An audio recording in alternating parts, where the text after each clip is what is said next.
عرفناه منذ صغره بدينه وخلقه وصفاته الحميدة.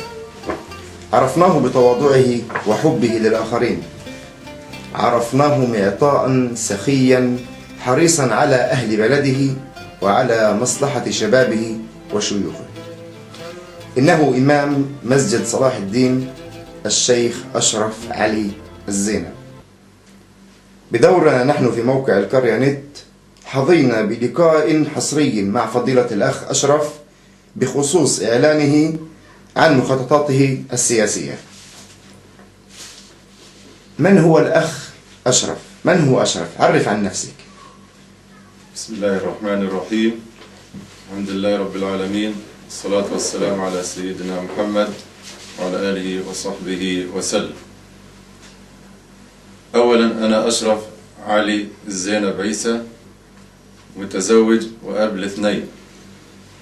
عملت إماما لمسجد صلاح الدين منذ 12 عام، وكنت في السابق أيضا إمام لمسجد الشهداء لمدة 3 سنوات، وكنت آنذاك لم أتجاوز 20 عاما. هل لك أن تطلعنا على آخر المستجدات السياسية في عائلة عيسى؟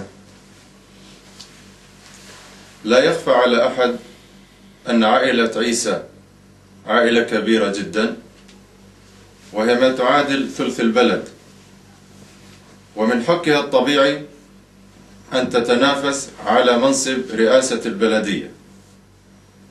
أيضا لا يخفى على أحد أن عائلة عيسى كباقي العائلات يوجد فيها التفرق ويوجد فيها الانشقاقات، لكن أنا بقول لك بإذن الله تبارك وتعالى بشيوخها ورجالها ونسائها وبكل فندها سترص الصفوف وستتوحد وراء كلمة واحدة خلف مرشح واحد من عائلة عيسى.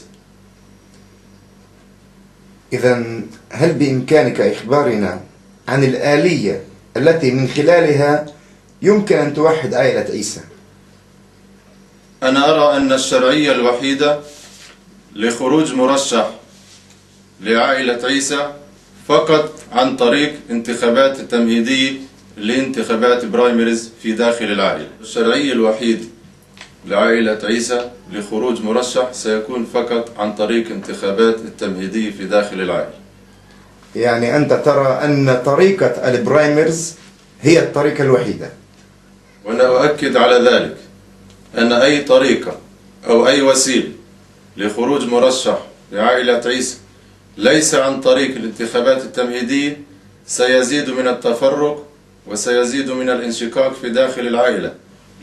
أنا بقول لك من الكيد إنه أي طريقة أو أي وسيلة لخروج مرشح من عائلة عيسى ليس عن طريق الانتخابات التمهيدية سيزيدها من التفرق وسيزيدها من الانشقاق.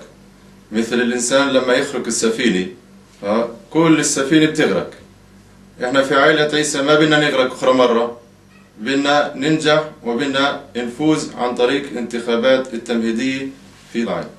وأي طريقة وأي وسيلة أخرى غير طريق الانتخابات التمهيدية في داخل العائلة سيزيدها تفرق وسيزيدها انشقاق.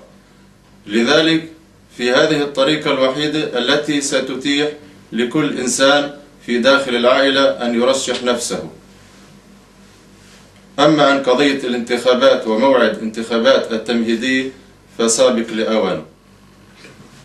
كما ذكرت لك سابقا أن عائلة عيسى عائلة كبيرة وهي ما تعادل ثلث البلد، فأي مرشح يخرج من عائلة عيسى يحظى بأبنائها سيكون له الحظ الوافر بالفوز.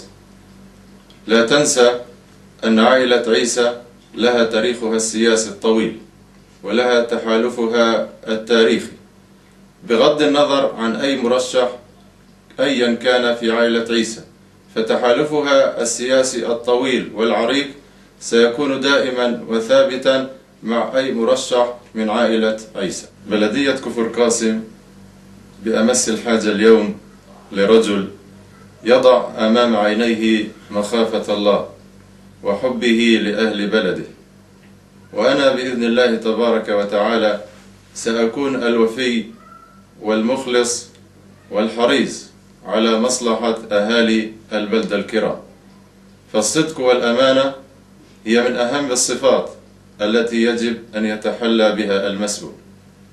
أخ أشرف، بعدما وضحت لنا نظرتك المستقبلية لترشيحك لبلدية كفر قاسم، نعم.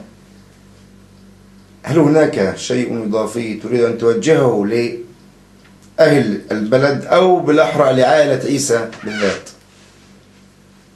أنا أدعو من خلال موقع القرية كل أبناء عائلة عيسى إلى طي صفحات الماضي ونبذ الخلافات والنزاعات، وأن نسعى جاهدين لرص الصفوف وتوحيد العائلة بإذن الله تبارك وتعالى. نشكر الأخ أشرف أولا وليس آخرا. هل هناك عند الأخ أشرف كلمة يريد أن يوجهها أيضا لأهل بلدنا الكرام، بما أننا بمناسبة اقتربنا إلى نهاية الشهر الفضيل وإلى عيد الفطر؟ أنا بنتهز الفرصة من خلال شهر رمضان المبارك وفي أواخر شهر رمضان المبارك من الله أسأل أن يتقبل من أهل بلدتنا الكرام طاعتهم، وأن يتقبل منهم صيامهم، وأن يعيد علينا شهر رمضان في العام المقبل ونحن بأمن وأمان، وكل عام وأنتم بخير، والسلام عليكم ورحمة الله وبركاته.